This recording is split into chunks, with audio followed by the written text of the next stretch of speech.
আজ সকালে উঠে আমার প্রথম কাজ ছিল আমার এই মেকআপ ব্রাশগুলোকে ক্লিন করা।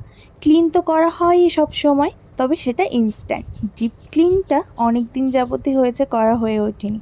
তো ভাবলাম ক্লিন যখন করছি তোমাদের সাথে শেয়ারটাও করে ফেলি। আর আজকাল না তোমাদের সাথে শেয়ার করতে বেশ ভালোই লাগে, আর তোমরাও দেখছি বেশ ভালোবাসা দিচ্ছ আমায়। তো চলো শুরু করা যাক ভিডিওটা। Hello everyone, welcome back to my channel. আমি অঙ্কিতা। তোমরা সবাই কেমন আছো? সবাই আশা করি খুব খুব ভালো আছো। তো ভিডিওটা স্কিপ না করে পুরোটা দেখো। প্রথমে আমি এখানে একটা পাত্র নিয়ে নিয়েছি। আমি বেসিক্যালি এটা makeup brush and makeup Blender clean করার কাজে ব্যবহার করে থাকি। তারপরে তার মধ্যে দিয়ে দিয়েছি সামান্য একটু হালকা গরম জল। তার মধ্যে দিয়ে দিয়েছি একদম ডেটলের হ্যান্ড ওয়াশ। তোমরা চাইলে শ্যাম্পু ইউজ করতে পারো। এরপরে সমস্ত কিছুকে খুব ভালোভাবে মিক্স করে তার মধ্যে আমার ব্রাশগুলোকে সব দিয়ে দিয়েছি। তারপরে একদমই হালকা হাতে ব্রাশগুলো ক্লিন করে নেব। একদমই জোরে জোরে প্রেস করবে না, তাতে করে ব্রাশগুলো নষ্ট হয়ে যেতে পারে।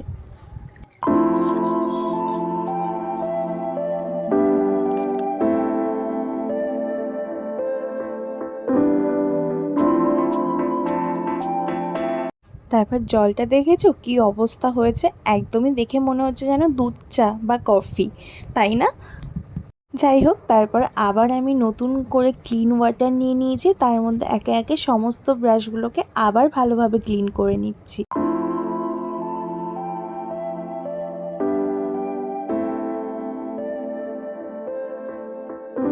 দেখেছো তো কি সুন্দরভাবে ক্লিন হয়ে গেছে ব্রাশগুলো। আর এইভাবে যদি তোমরাও ক্লিন করো, তোমাদের ব্রাশগুলো কিন্তু একদমই পারফেক্ট থাকবে। আর খুব সহজেই তোমরা মেকআপ লুকও ক্রিয়েট করতে পারবে, ভালোভাবে ব্লেন্ড করতে পারবে তোমাদের মেকআপগুলো। তারপরে এগুলোকে আমি একদম নর্মাল ওয়েদারে ড্রাই করতে দিয়ে ফ্রেশ হয়ে এসে প্রতিদিনের মতো আজকেও স্কিন কেয়ারটা করে নিলাম। তার মধ্যে দেখো এখানে আমাদের পুস্কুটাও চলে এসেছে। তো দুজনে মিলে তারপর একটু স্কিন কেয়ার করছিলাম।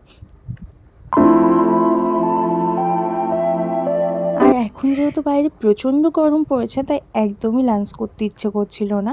তাই এই দই লস্যিটা বানিয়ে একটু খেয়ে নিলাম।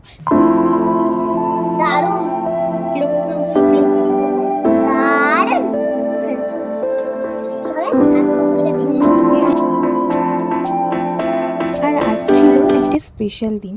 যে মানুষ দুটো সারা জীবন ধরে আমাদের জন্য সব সময় সব কিছু করে, আর ছিল তাদের স্পেশাল দিন। তাই আমরা ছোটরা মিলে তাদের একটা ছোট্ট সারপ্রাইজ দেওয়ার চেষ্টা করেছিলাম নিজেদের মতো করে।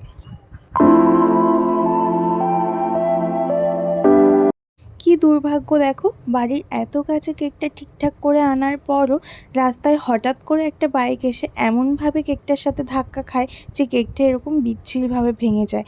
আর ভেঙে যাওয়া শুধু ভেঙেই যায়নি, তারপরে যে মা বাবা লেখা ছিল কেকটার উপরে, সেই লেখাটাও উঠে গেছিলো। তো এটার জন্য একটু মন খারাপ ছিল ঠিকই, কিন্তু তারপরে আর মন খারাপ করে কি হবে, রুমটা সুন্দর করে ডেকোরেশন করে ফেললাম। রুমটা ডেকোরেশন তো করা কমপ্লিট। এবার চলো তাদেরকে ডেকে আনি যাদের জন্য এত কিছু।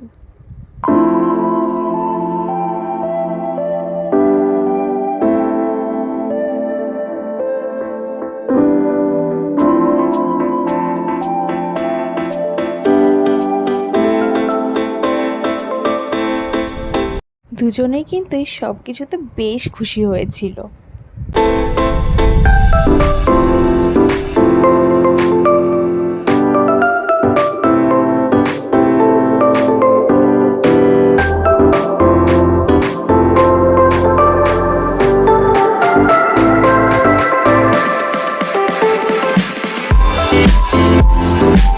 তো এইভাবে কেক কাটিং করে সবাই মিলে কেক খেয়ে সুন্দর সুন্দর কিছু মুহূর্ত ক্যাপচার করে দিনটাকে শেষ করলাম। তো তোমাদের ভিডিওটা কেমন লাগলো অবশ্যই জানিও। ভালো লাগলে লাইক, কমেন্ট এবং সাবস্ক্রাইব করে দিও। আর দেখা হচ্ছে নেক্সট কোনো ভ্লগে। ততক্ষণ তোমরা ভালো থেকো, সুস্থ থেকো, টাটা।